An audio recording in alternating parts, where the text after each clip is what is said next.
Hello, everyone. Welcome to Table Talk RPG, the show where everything's made up and, well, nothing matters. None of it.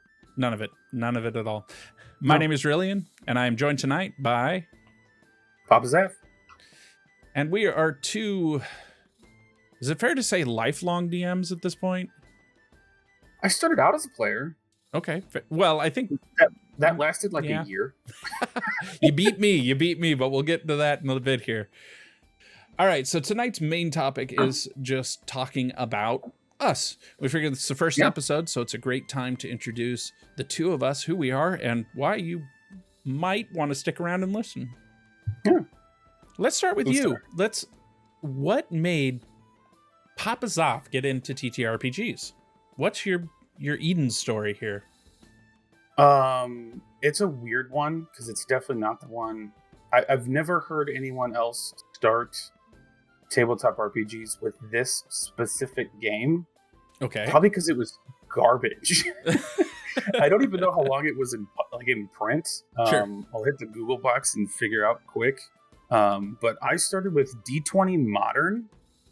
Okay. Which was it came out around the same time or close to 3.5, and it was like they took the bones of 3.5 D&D and tried to make a game where you could play in modern times and do any kind of thing you wanted. Okay, I have heard of that. Yeah. So I'm pulling it up here on the Google box. Correct me. It came out in 2002, lasted till 2006, which is longer than I expected.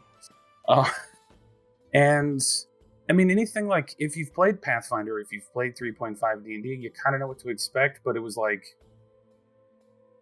weird. It was kind of like it wanted to be X-Files, and it kind of wanted to be like, I don't know what else, but then it wasn't, and like kind of cyberpunk, but not really. Yeah, it was strange. Strange. But then we played 3.5, and then 4th edition happened, and it was the Dark Ages. There are parts of it I like. Right. Yeah, there's things about that I will argue with, and it's pros and cons of that system. So mine, probably a little bit more standard. Mine starts, well, I guess my adventure in D&D started long before this. You know, my parents said no, I couldn't get into any role-playing games like that. Mm-hmm. My dad apparently had experience with it back in the Navy, and it went bad. How bad they won't really talk about, but okay, whatever. Well, the Satanic Panic was a thing, which is a whole episode. So yeah, we may get into that at some point, but I know there is. Put that one on the shelf. There were at least elements of that play into it. Sure, but I don't know. I know I picked up. I didn't know exactly what it was at the time, but I picked up an RPG game based off of Lord of the Rings off the shelf at one point when I was younger, and said, can we get this? And my parents said no. But anyway, so that was my experience, other than via some of my cousins that were into that and heavily into magic. But other than that, my experience really didn't start until I was in college, when, of all people, my college roommate invited me to go to that's not the weird part. The weird part is invited me to a game session with our chemistry professor. Ooh. That's the weird part. Who is also that sounds good. Yeah, who is also the sponsor of the board game club on campus. Oh, nice. So it tells you the kinds of stuff he was into. Love the guy. He's a chemistry professor. He's a nerd. He's probably one of the only reasons I made it through chemistry. Good. I'm an engineer by trade, or at least was until last week, and now I had the hardest time with chemistry because that math just does not make sense to me. Anyway, so it started off there, but too many of us showed up. So he decided he was going to split us into multiple groups, and he had another guy that was a little bit more senior to it, volunteered to take part of the group. Those of us that were less experienced in the game, which I think may have been the first mistake there. The guy that got saddled as our DM for that, nice guy, but fairly quiet guy, which doesn't always make for the best DM, especially with the group that he got saddled with. Gotcha. Yep. Fairly. Yeah, my first DM was like big bravado, big personality. So I got like eased into it pretty well, and picked up a lot of DMing tools from that. And I think with another group that was more used to him and or wasn't as... Knew him probably too. Knew him better. A little bit. I mean, we knew him because for me, he lived on the same floor, the same dorm that I did. Oh, okay. So I knew him. But he was a fairly quiet guy. Not that that's a bad thing in a DM, but when you've got a group that's fairly new and all trying to play individuals, at least most of the group was playing very solo individuals, it made it hard to bring us together as a cohesive unit. And that's what eventually caused the group to fall apart. And I'll get into the story time of my character later, but suffice it to say right now, he may be dead, but I don't know because we ended on that note. Oh, okay. Sure. But that was my first session. So now from there, I guess, really we go to how did we become dungeon masters, game masters, narrators, depending on your system, any of those things. For me, it was that the previous DM left, and there was myself, friend of mine, Matt, and a friend of mine, Kyle. Using their first names is not going to be an issue. I don't. Good luck finding out who they are. It's just their first name. With generic names like that. So he left, and 4th edition was coming out. And so I had one friend that was hardcore 3.5. That's the game I like. And I was like, cool, that's the game he likes. And I was like, 4th edition's the new thing. So, me learning it to DM it is going to be like, I'll have the same learning curve as my players. It was like, sweet, that's where I'm going to jump in at. Sure, that makes sense. And I ran that game till halfway through high school. Okay. So for a good few years. And then we got off of that and jumped on the Pathfinder bandwagon, and played that forever. Played that, DM'd that forever. Why do I feel like the Pathfinder community is really the 3.5 never dies diehards? Oh, because they are, okay. And for good reason. I mean, Pathfinder basically, just not to open this can too far, Pathfinder was like 3.75. They're like, hey, we took all the things you love about 3.5, modernized it a little bit, shortened the skill list, because now you don't have to have an entire ream of paper to figure out how you can use rope. and made a game. And I was actually playing it when it was in beta, not to, but, and it was, that was a good game. But where I really started, like where I really found like my kind of game was when I was introduced to 1st edition by the sound tech at the church I was attending at the time. 1st edition Pathfinder? 1st edition Advanced Dungeons and Dragons. Oh, okay. So I'm going to get this wrong. I want to say 1982 was when that was published. Okay. I'll fact check myself. But it's okay. I can flash it up on the screen and post. Yeah. But yeah, and then that's when I started to blossom was as a DM and really like hone my toolbox was in that old school realm. Yeah, I got a lot of deep roots in that older vibe. How about you, Rill? Well, when did you become the guy that doesn't play and runs? Yeah. Flash that pronoun shirt up now. Right. Buy the merch. Yeah. Honestly, it came down to that same friend that invited me to the D&D group to begin with. He was my college roommate at the time. And I started hanging out with him during the summers and just during off times because we made that good of friends. And I was at his place with his brother and one of their mutual friends there. We started talking about it, and it came up like, man, I want to play that again. And they all were like, yeah, great, sure, we'll do it again. Let's play. And then came the question, who's going to DM? And everybody went dead quiet. I'm looking around at a guy that I know is a rules lawyer, the brother, and 2 other guys that know the rules fairly well, have played 3.5, things like this. This is 4th edition. I was introduced when it was D&D Advanced. It was the beta test for 4th. Oh, I remember that. It Yes. wasn't advanced D&D, it was D&D advanced. Yeah, they were trying to like harken back. Yeah, but eventually it was released as 4th edition. At Mhm. this point, I think it had been released as 4th edition. But my initial Okay. game was being released. So I just kind of looked around the room and went, well, you guys might be disappointed, but I guess if it comes down to IDM or we don't play, I'll DM. But it's this. But you're going to have to be forgiving on the rules, and we're doing a pre-printed module because I am not going to try to create something in my first game. Sure. No, I mean, I know people who have done it, and God bless them. Yeah, seriously. The anxiety from just learning the rules alone was enough. So it's like, but they were I gobble rules. Honestly, I'll gobble a rule book up. I know rules that I've like for games I've never played or played once. Really, I Yeah, have the it's hardest time bad. getting them in my head. I'm having to listen to other people describe it to me and examples, and I'm trying to find playthroughs for other games I'm learning right now because it's just like, Sure. short of finding somebody and the time to actually play the game with me. Mhm. Anyway, so yeah, from that, one of the guys took me. He's like, well, if we're going to do this, you need your own set of dice, because I'd been borrowing dice up to that point. So he took me and he got me my God first set of dice. forbid. Yeah.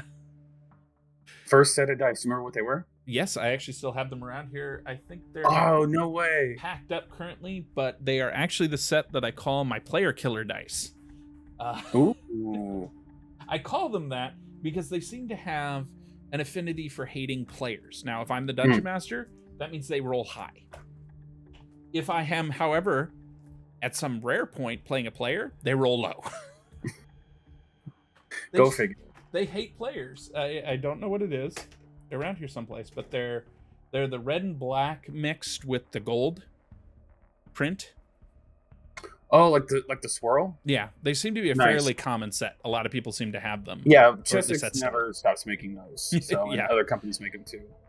My first set of dice was a bag of Poundo dice. Oh, wow. Yeah. That's a lot of dice. Well, because I was going to start DMing, and all of my friends were kind of like, I had a few friends that wanted to get in as well, and they didn't have dice, so I bought a pound of dice, and we all just used it. There you go. No, that's a smart idea. The weird thing where people are like, "Why would you share dice?" And I was like, "Because we were high school kids, yeah, and just starting working out. Why jobs wouldn't for you? minimum wage, like after school for a couple hours, and like a pound of dice, back in 2002." Exactly, and it's.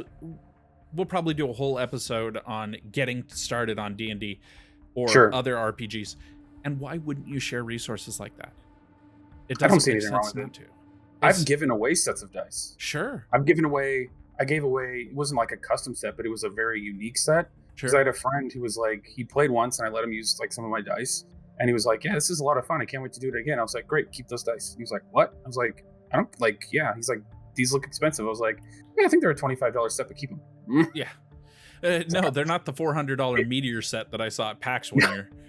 No, I do have a full set of snow obsidian dice. I don't want to talk about how much I paid for those. We're not going to talk about it. Do you remember your first character?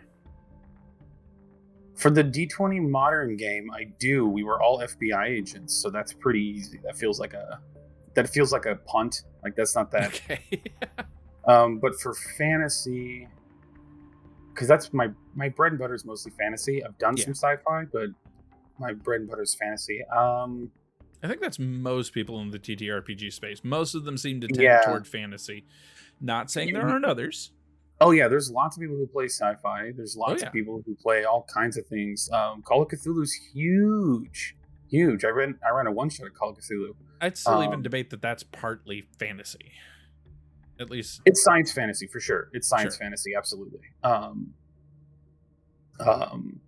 My first fantasy character was a fighter. Sword and board, human. It's 3.5. So I took.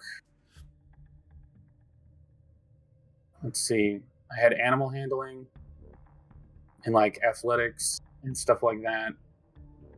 So I wanted to be able to be a horseman if I needed to be. sword and board. I know for feats, I definitely took improved initiative, and you get a second one at first level. What did I take? Probably something that boosted my anything I was doing with like one-handed swords, more than likely. But outside of that, I couldn't tell you what my second character was. I couldn't. Don't know. I actually do know what my second character was.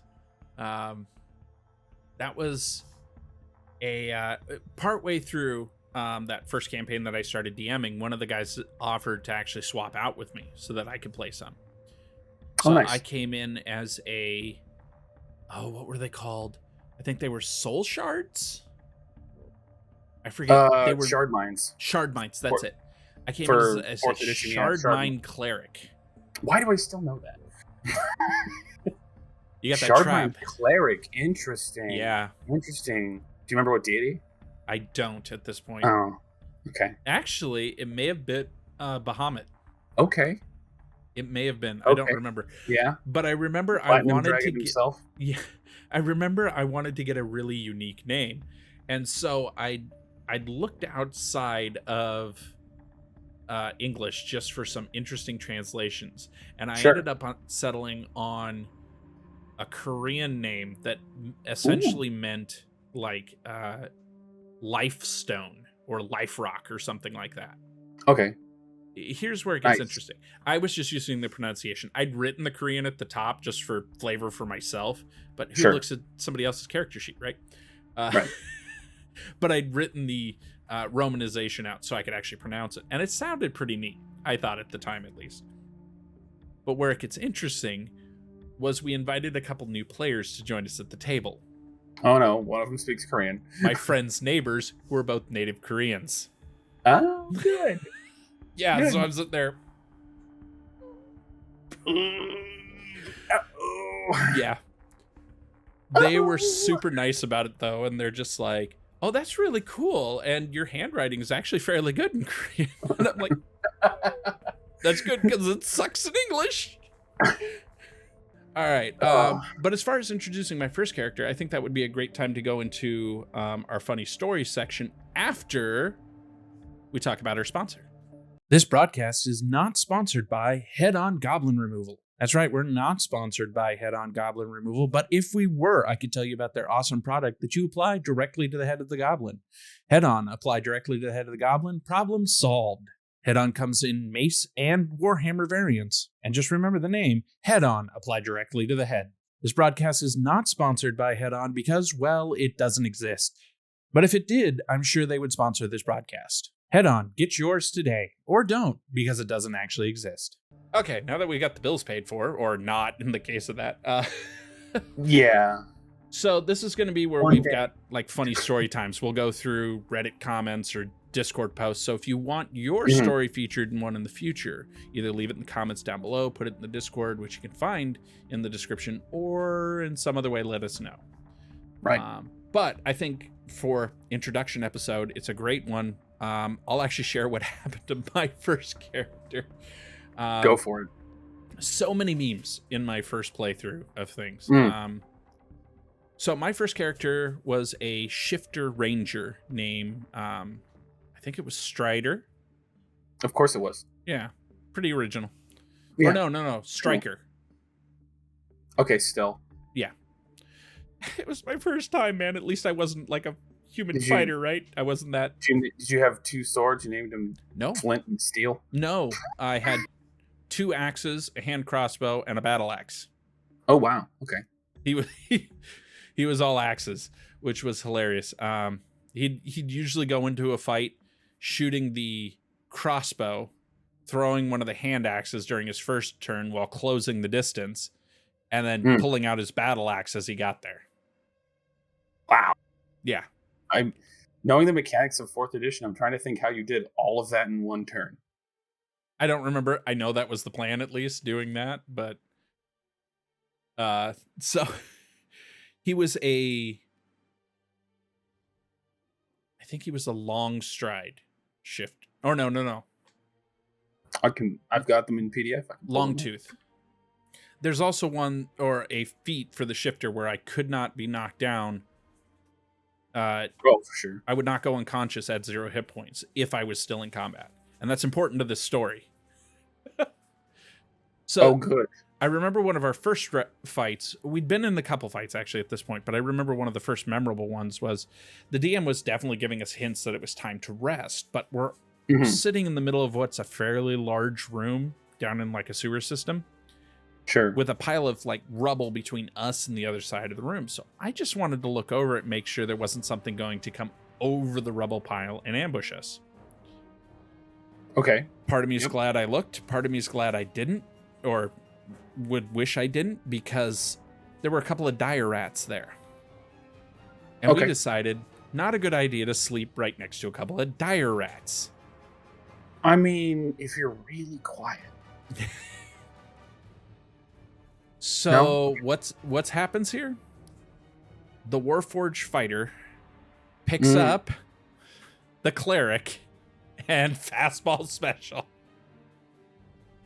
Because why not? At the time, I did not know this was a meme. Actually, this was before memes, pretty much. This was before the term meme was a thing.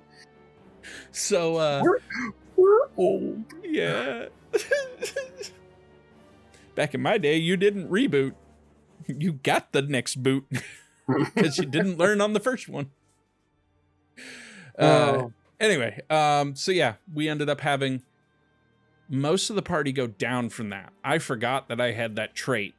So I'm kind of helping to push us back into a room, but our Warforged ends up going down and getting hauled off by the dire rats. Oh.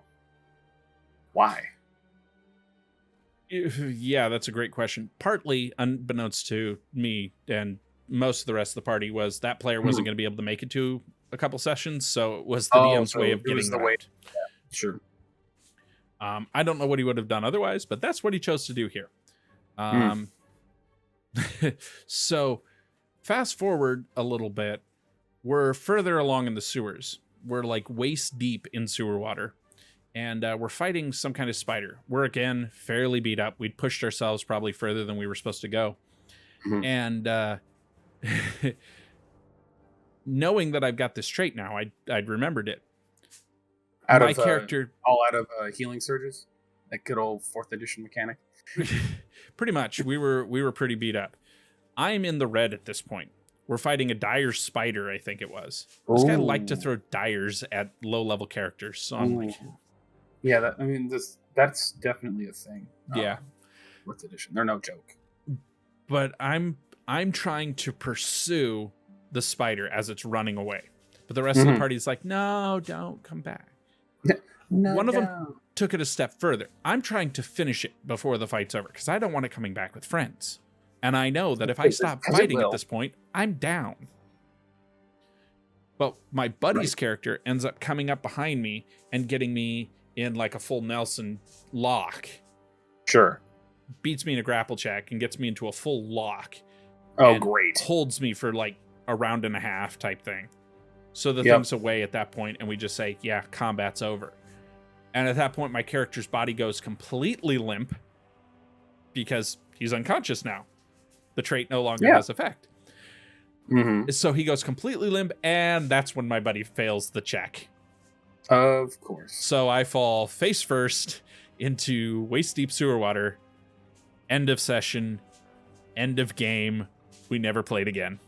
Oh. No.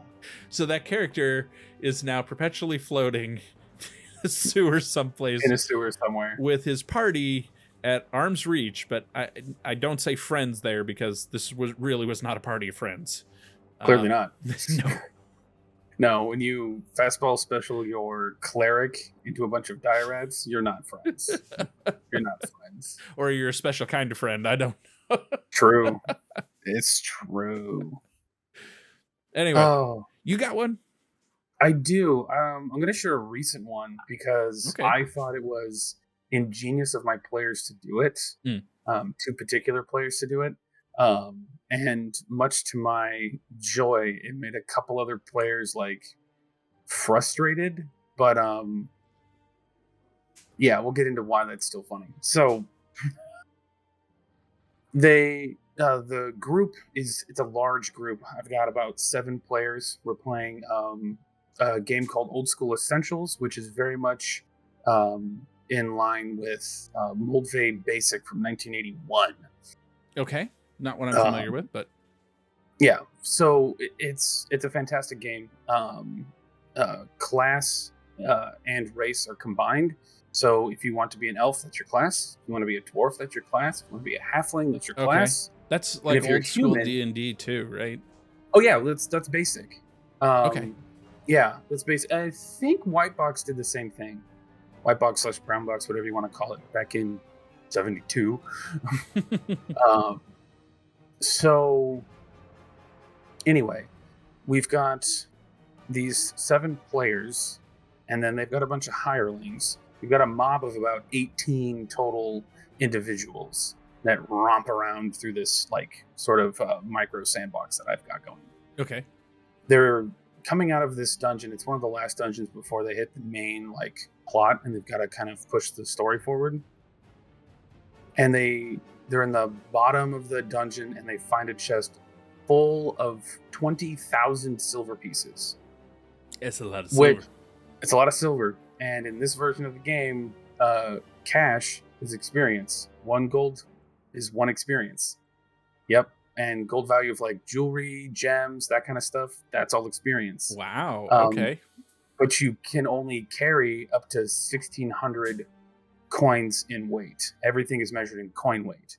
So they've got all these guys, and they've got all this coin, but they've got all this other stuff they've been, kind of pilfering out of this dungeon.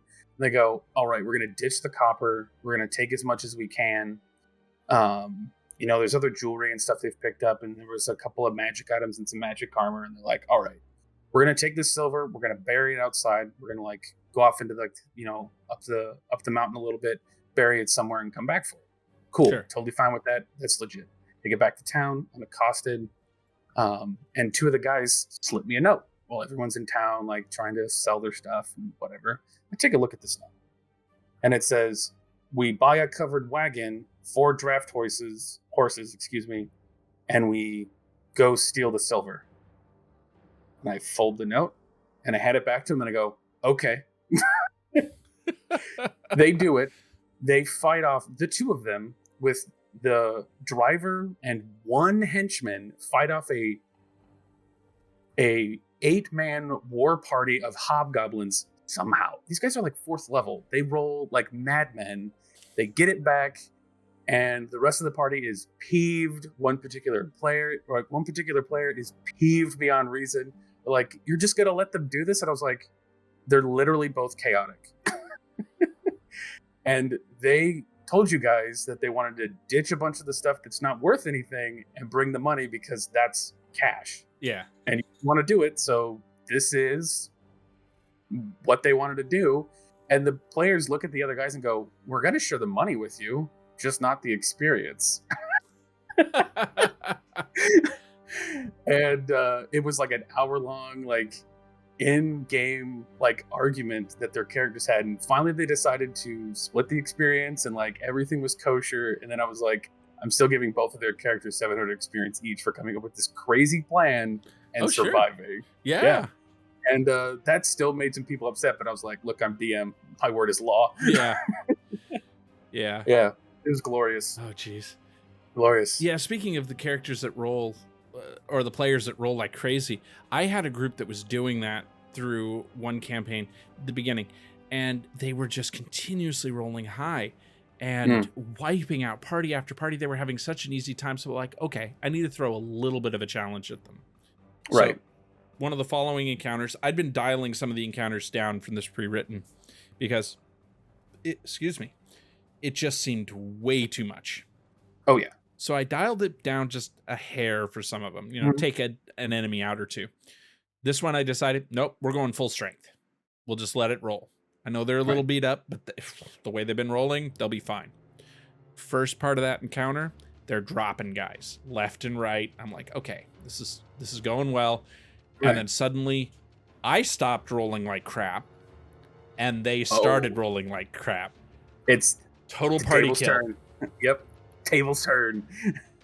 All right, so I'm going to throw one more story in there, I think, and then we'll probably call it for tonight.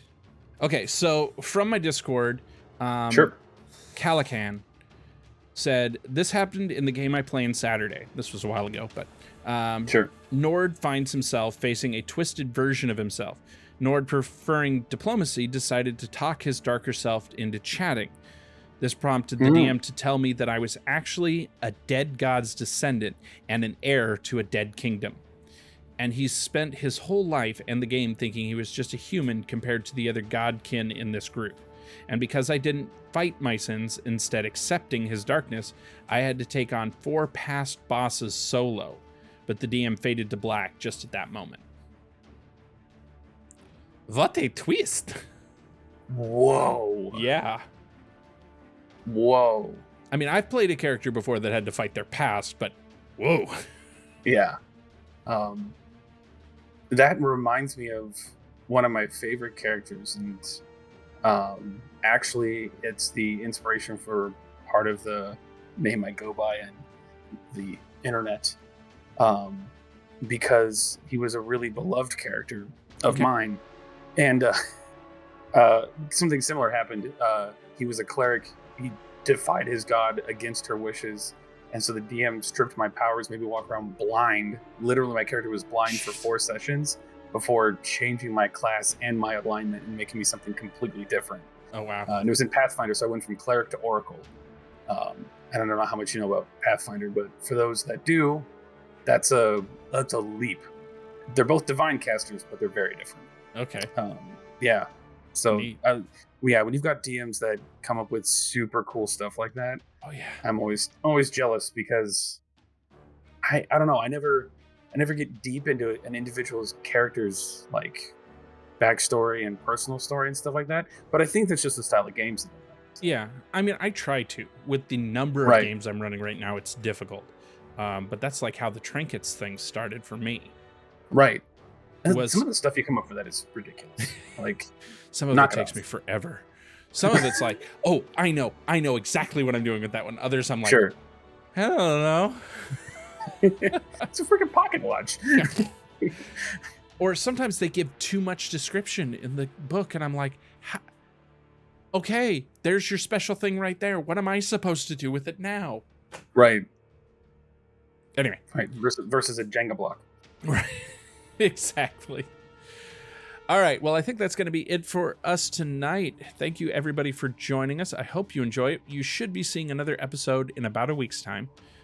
If you are a subscriber on my Coffee, you will actually see it a week prior to everyone else. If you're not, it will be up on both YouTube, Spotify, and Anchor FM a week after. So check it out. Everything's down in the link below. And if you like this kind of stuff and want to support, there's also links to all kinds of, my Coffee page. And there's also the merch store, which has got some really cool stuff. Soph was producing that as we were setting up. I hadn't had a chance to look at it in a while, and I was just like, ooh. Yeah, there's some good stuff on there. I contracted a good artist there for a little bit, and she's been sliding some more things my way and going, you should put this on a shirt. And I'm like, yes, I should. But there's the Gerb Squared stuff, which is really cool. We just recorded an episode of that last night, and I'm like, let's get this out there. Anyway, no spoilers there. But thank you, everybody, for joining us. And if you liked it, make sure you hit the subscribe button, and we'll see you next time. See ya. Next time on Table Talk RPG. And it wasn't toxic to the story as a whole. It surprised... Just the bugbears. Right. He had an affinity for raising undead as a holy caster to do his bidding, and then he would dispatch them. He would put them back down.